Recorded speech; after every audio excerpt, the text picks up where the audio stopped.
Hi guys, it's Kumar, and I hope you all had a great start to 2018. Today, I want to talk about a question in factorization. Okay, I know that I've discussed this topic before, and specifically about divisibility. We had done a question where we had looked at the divisibility rules of 11 and 9. Today, I want to discuss a question that requires a little bit of out of box thinking.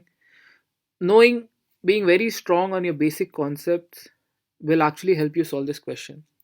So let's look at this question. We are given four variables, and it is said that it is known that A, B, C, and D are positive integers. Okay, take this into consideration. They are positive, they're integers. And after that, we have been provided three equations. First is that A cube is equal to B square. Second, C square is equal to D. And third, D minus A is equal to 5. And we have to use these three equations to find the value of A, B, C, and D. So if you haven't seen this question before or you want to solve it, you can pause the video now and try it out. And after you have done and tried it, you can come back to the solution. So I'll wait for you to complete it.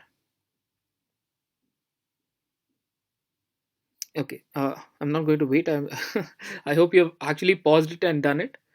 Now I'm going to talk to you how to solve this question. Okay, so whenever we are solving equations, especially equations of these form, we always have something that we follow, that if we have four unknowns, we should have four equations. Okay, one of the issues with this is usually applied when you have a system of linear equations, right? Linear equations meaning that all your variables are linear. For example, see, A has a degree of 1, D has a degree of 1, D has a degree of 1, right? Even if some variable has a degree of 2, we can solve it using the linear equation system, but it should always have the same degree everywhere, which we see is not the case, because A has a degree of 1 here and A has a degree of 3 here. Even if all of this is taken into consideration, we see that there are only three equations. So something should tell you that this requires a little out of box thinking to find out the values. Okay, now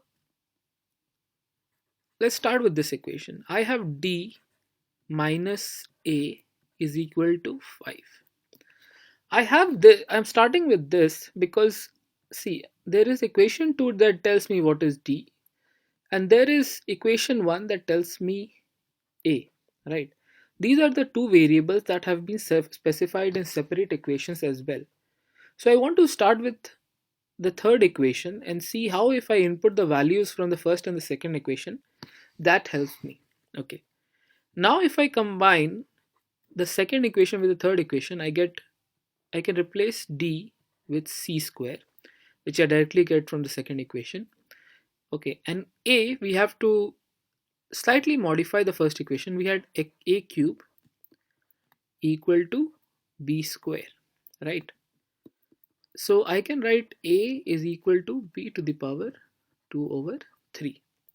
So this is nothing but B over B of 2 over 3, which is equal to 5. Okay. Now see, this is where the first uh, technique has to be applied. I can see that this is nothing but C whole square, and this is B to the power 1 by 3 whole square, and this is equal to 5, right? I'm going to apply the basic formula that all of you must have studied of A square minus B square. This is nothing but A plus B into A minus B.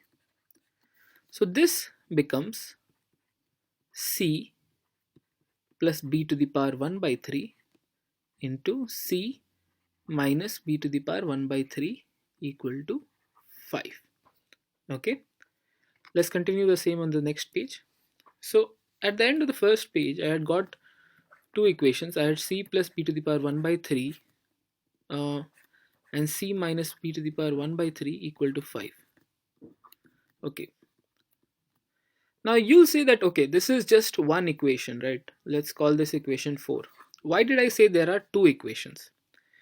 Okay, so the reason being that is, see, I know that c and b to the power 1 by 3 both are integers,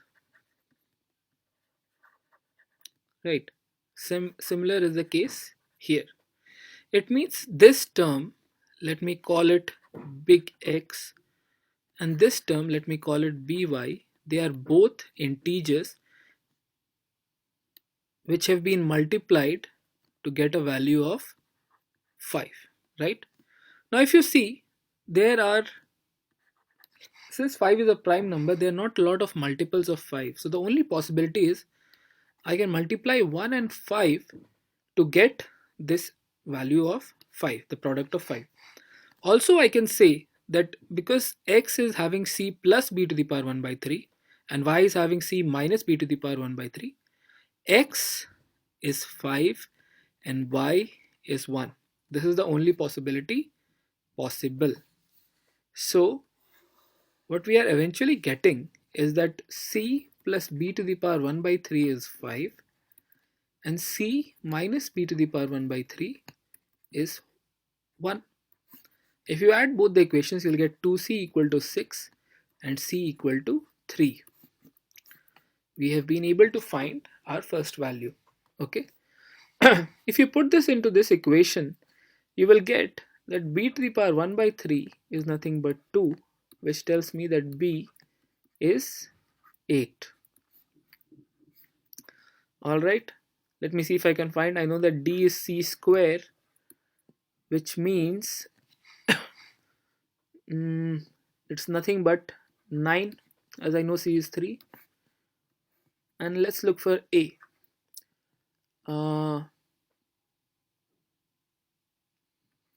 This is equal to d minus 5. So this is 9 minus 5 equal to 4. So a is equal to 4.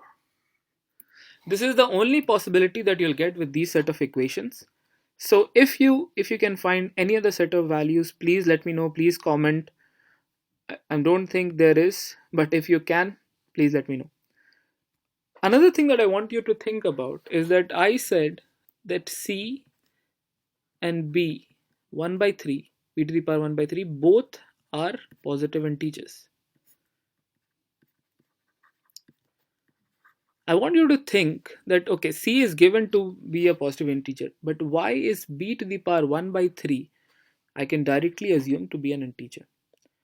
Let please think about it and comment on my account, and have a good day.